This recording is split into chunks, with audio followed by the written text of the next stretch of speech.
Call me M. I run a company big enough that people pretend not to see my flaws, big enough that my calendar feels like a prison schedule, big enough that I can usually buy silence. That last part is why I'm writing this without my real name. Not because I'm brave, because something found a way past every lock I own, and it showed up at the same minute every night like it had a contract with time itself. It started on a Tuesday, the kind of Tuesday where the office air smells like burnt coffee and fear, quarter end. The board wanted growth without mess. Investors wanted miracles without cost. I was the face of all of it, smiling in meetings while my head felt like it was full of glass. I got home after midnight and did the usual routine of a man pretending he is fine, shoes off, tie loosened, a drink poured more out of habit than desire. I checked the security app because that is what I do when I cannot control the world. I control the cameras. Everything looked normal. Empty hallway, closed elevator, quiet building. At 12:01 a.m., the hallway lights flickered once. Then I heard carnival music. Not loud, not dramatic, a thin, tinny tune, like an old toy trying to sing through dying batteries. It floated through my penthouse hallway as if it belonged there. I stood still with a glass in my hand, waiting for a rational explanation to appear like a polite employee in a meeting. The music stopped the moment I took a step forward. I told myself it was a neighbor, a prank, a glitch in the building sound system, a hallucination caused by stress and too many late nights. I slept anyway, because denial is an excellent sedative when you are exhausted. The next night, my eyes opened at 12:01 a.m. without an alarm. My body woke up like something pulled a string inside my spine. The carnival music was back, faint and patient, and it was coming from the door of my office inside my home. I stood in the dark and listened.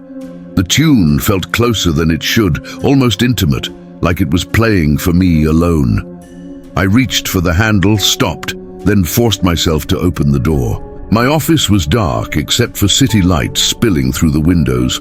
The desk sat exactly as I left it, but a red balloon floated near the ceiling, tied neatly to the back of my chair with a small bow, like a gift someone wrapped with care. In my chair sat a figure, still, facing my desk. At first it was only an outline, a hunched posture, a stiff collar shape, a head tilted slightly, as if it listened to something inside the walls.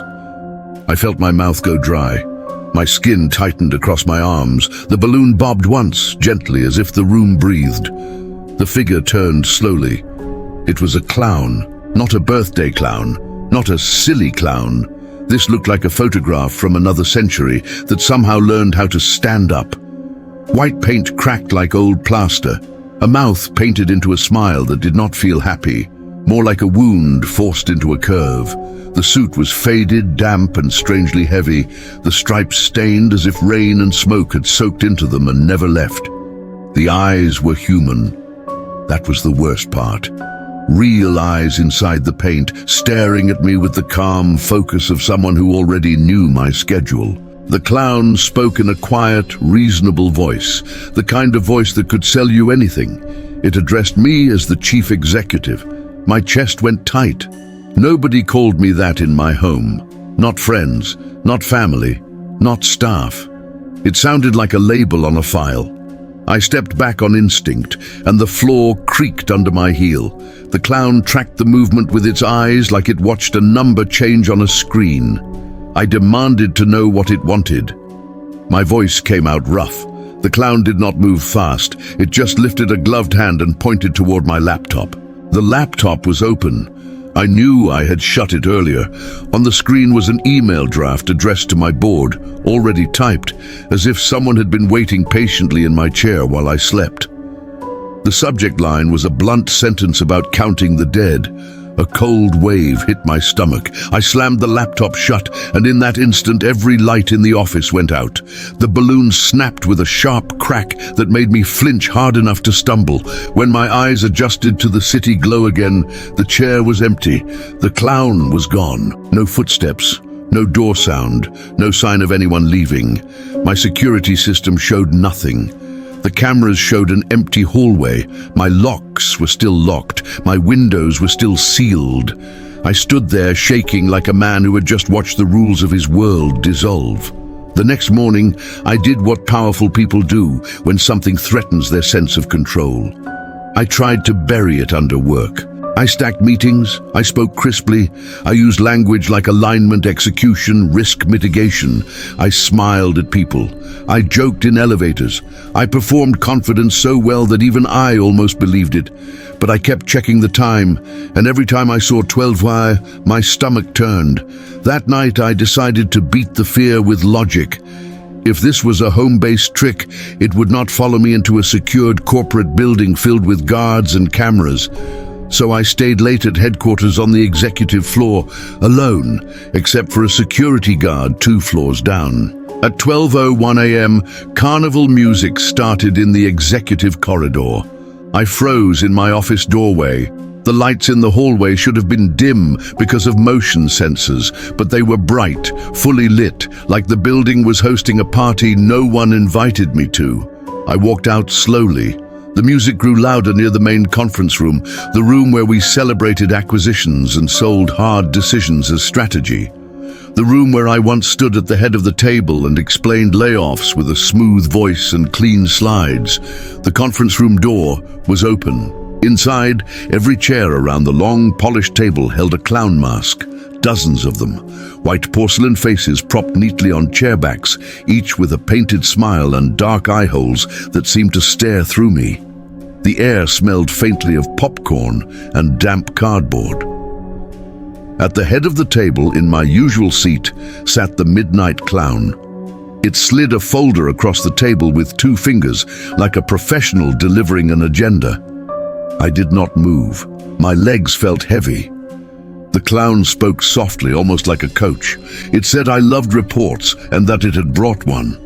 A flicker of anger rose in me, because anger is what happens when fear has nowhere to go. I demanded to know what it wanted. The clown leaned back in my chair as if it belonged there and spoke like it had studied my job. It said this was not about fear. It was about math.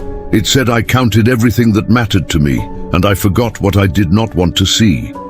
Then the overhead lights flickered. Every porcelain mask in the room turned slightly all at once, facing me. The music stopped. The room went dark. I do not remember leaving the building. I remember being in an elevator, alone, staring at my reflection in the mirrored wall. For a moment, my face looked wrong, as if the shape of a smile had been painted onto it, and I just had not noticed. I did not go home that night. I went to a hotel across town, a different building, different key card, different security team, because I still believed I could outsmart this with logistics. At 12:01 a.m., the carnival music started from inside the closet. I sat on the edge of the bed and laughed once, sharp and humorless, because the joke was finally obvious. This was not a prank. This was not a glitch. This was something with intention, something that knew the minute I woke up, the minute I tried to hide, the minute I tried to pretend. Over the next few days, the clown left small signs like it was marking territory. A red balloon tied to the handle of my car door. A smear of white makeup on my bathroom mirror that vanished when I blinked. One popcorn kernel placed on my pillow like a message. And always, at 12:01 a.m., the music. Always the same tune, always faint, always stopping when I tried to record it.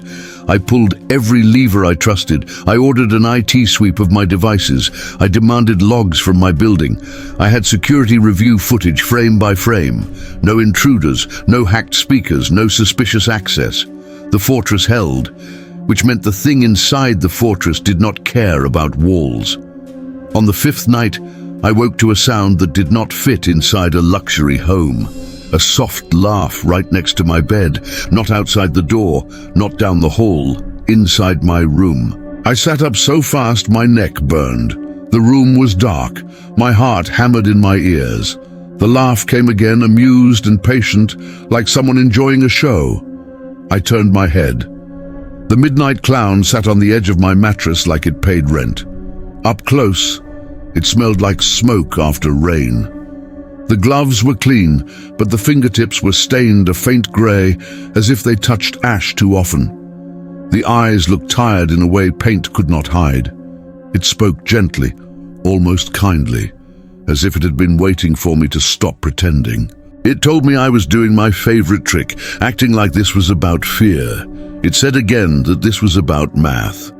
Then it reached into its pocket and placed a plastic badge on my nightstand. The kind of badge workers wore in facilities I rarely visited. Name, photo, barcode. The name on the badge was Perry Hart. The photo showed a man with half clown makeup smiling like a normal person who needed a paycheck. My throat tightened. I told the clown I did not know him. The clown watched me like a judge watching someone lie under oath. It said that was the problem. Then it gave me a deadline, one more midnight.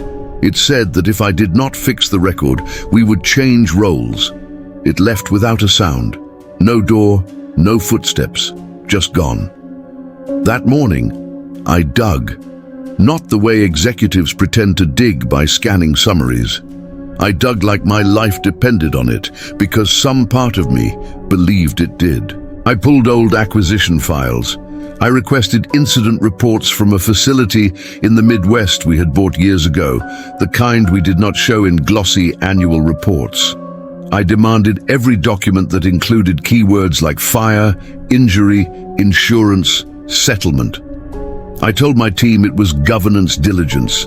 They move fast because people move fast when a chief executive voice gets cold. On paper, the story was clean. A warehouse fire, 2 workers injured, no fatalities, minor disruption, settlement paid, protocol updated, business continued. But I found gaps. A missing time stamp in the security log near midnight on the night of the fire. A payroll record listing a temp contractor for 1 week, then ending with no termination note. An invoice from a small agency for performer services marked as paid, but the performer name was redacted in our archived copy. I called the plant manager from that time. He was retired now. His voice sounded cautious, like a man who learned long ago what questions cost. When I said the name Perry Hart, he went silent. He finally told me I was not supposed to ask that. Then he admitted what the papers refused to say. The performer was at the facility. The performer did not come out. Corporate people made sure the record stayed clean. The community wanted healing, he said, not drama. That was the phrase he used, healing, as if forgetting was a medical treatment. I felt sick. All my success, all my polished leadership, and under it there was a number that had been adjusted. That night I did not drink, I did not hide in meetings, I did not run from the clock.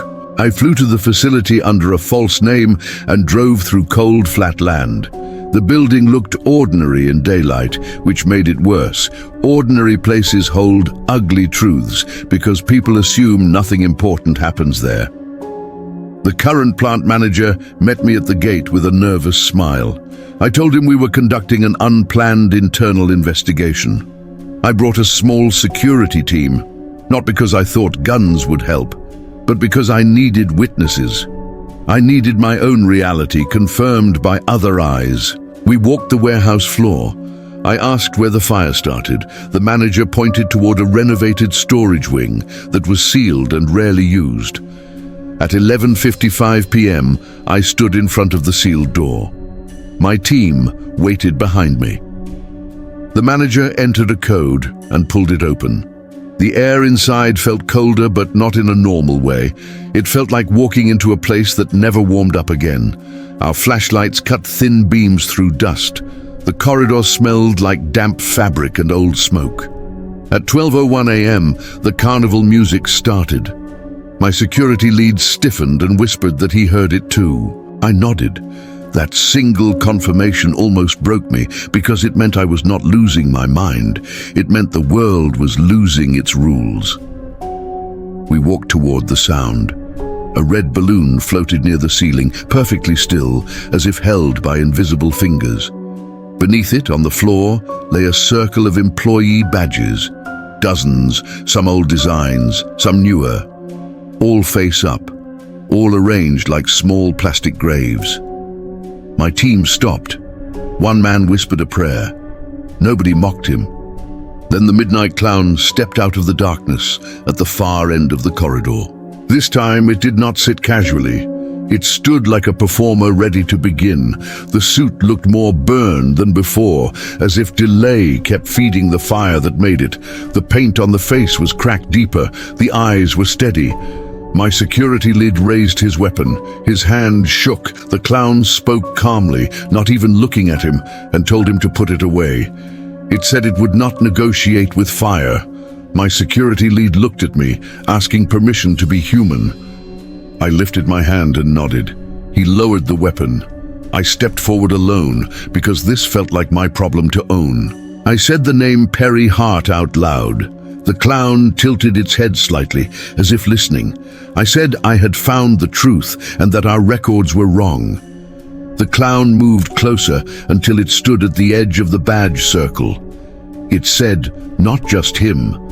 I felt my stomach drop. I asked what it meant. The clown spoke like a ledger. It said there were others who disappeared into categories: contractor, third party, non-material, people harmed in ways that never reached my board slides, people erased by definitions. I realized then the twist I did not want. The midnight clown was not Perry Hart. It wore whoever we forgot. It wore the shape of missing counts. The clown demanded a confession out loud. No spin, no executive synonyms. I asked who I should confess to. The clown turned its head slightly. In the darkness beyond the flashlight beams, shapes waited. Not clear bodies, but shadows that felt like people standing close together, silent and listening. The air smelled stronger of popcorn and smoke. A faint warped laughter trembled down the corridor like memory playing through a broken speaker. My legs threatened to fail. I had stood in rooms where billions moved with a signature and never felt this exposed. I spoke anyway. I confessed that we hosted a carnival as a distraction while we cut jobs. I confessed that Perry Hart died in the fire and we erased him to reduce liability. I confessed that we hid behind contracts and definitions and told ourselves the market demanded it. I confessed that we lied. The clown stared without blinking. I said I was sorry. The carnival music stopped. Silence filled the corridor so completely it felt like the building held its breath. The clown raised its hands and lifted the porcelain mask. Under it was not Perry Hart. It was my face, not perfectly, not cleanly, but enough to make my stomach flip. My jawline, my eyes, my expression stretched into that same unnatural smile, like a consequence wearing my identity. I stumbled back, shaking. My security team shifted behind me. The voice came from behind that face. It said this was the role. It said when I refused truth, I wore the mask. I became entertainment for what I created. I forced words out and reminded it. I said I would fix it. The clown lowered the mask, and the painted grin returned. It nodded once, like a judge accepting a plea. Then it offered the solution. It pointed deeper into the sealed wing, toward a blackened door I had not noticed, a door scarred around the frame as if heat kissed it long ago and never left. It told me to go and end the show. Every part of me wanted to run back into daylight and pretend this never happened. But I stepped forward anyway.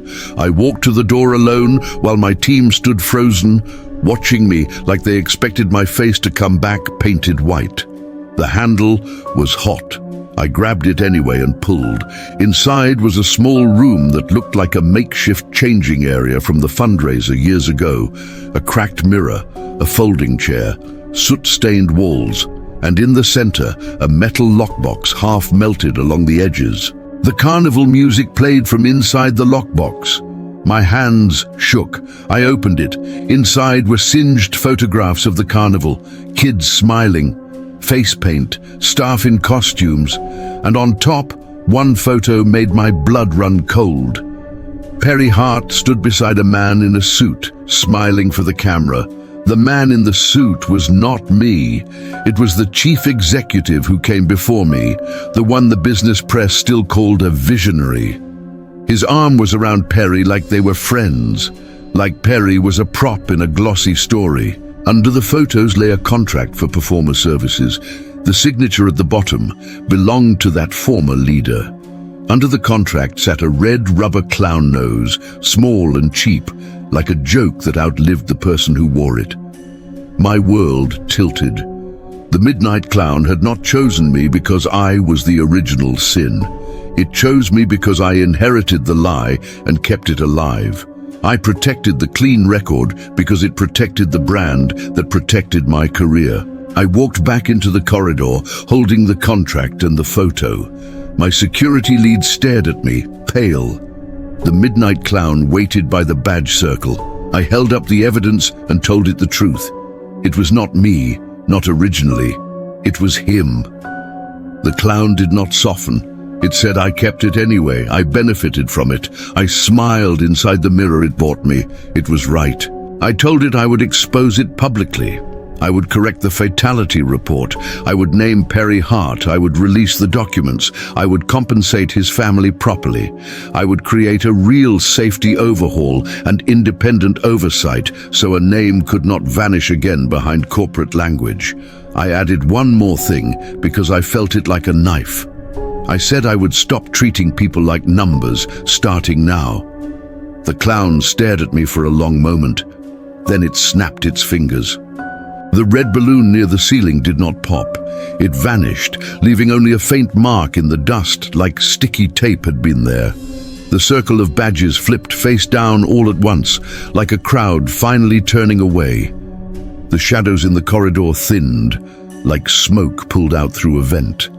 The Midnight Clown stepped backward into darkness. Before it disappeared, it delivered one final message without raising its voice. It said, midnight was when the mask fit best. Then it was gone. The fallout was worse than any haunting. I launched an external investigation within 48 hours. My legal team fought me. My board pushed back. Investors panicked. My communications team begged for a softer narrative. I refused. For once, I did not care about the story that protected me. I cared about the story I had helped bury. We corrected the report and notified authorities. We found the agency, the records, the missing lines. We confirmed what everyone pretended not to know. A human being died, and the paperwork was adjusted so the business could keep breathing without guilt. I met Perry's sister in a diner near a highway in a town that smelled like winter air and old coffee. I did not walk in as a celebrity executive. I walked in as a man who finally understood he had blood on clean hands. I told her the truth. I gave her the corrected records. I showed her the photo. I apologized without executive synonyms, without branding, without spin. She stared at me with an exhausted anger that felt deserved. Then she cried quietly, not for me, but for the years she spent wondering if her brother ran away. We paid the family, not hush money. Not a settlement wrapped in silence, but real compensation structured for dignity. We built a fund in Perry's name for safety training and for local scholarships, not as a press release, but as an obligation. We put his name on a wall at headquarters where our awards hung, so the board had to look at it every time they asked for cost reductions. Then I returned to the sealed wing one last time, alone. No cameras, no team. I placed the clown nose and the contract inside the lockbox, closed it, and left it there like a marker. I spoke Perry's name out loud again, steady this time, like a proper ending. That night, back in my penthouse, I turned off every light and sat in silence. I waited. At 12:01 a.m., nothing happened. No music, no balloon, no footsteps that should not exist. Just the city humming far below, indifferent and alive. I slept like a man released from a debt he did not want to admit he owed. I wish this ended neatly. I wish the solution meant the story was over. That would be clean. Life is not clean. A month later, after a board meeting where someone complained about reputational damage, I returned to my office and found something on my desk. A single porcelain clown mask, no note, no fingerprints, no camera footage. My security team swore nobody entered. The mask was not smiling like the others. The smile was gone. The mouth was painted neutral, almost peaceful, like a performer finally allowed to rest. I locked it in a drawer I do not open. I do not hear carnival music anymore. But sometimes, when my phone clock flips from 12U to 1201, my skin still tightens. I still smell popcorn for a second in places it does not belong. I still feel a quiet pressure behind my eyes, like the world reminding me that leadership is not just numbers and consequences do not care about titles. If you take anything from this, take it from a man who thought he could outwork guilt. When something knocks at midnight, it is not always there to scare you. Sometimes it is there to balance the books.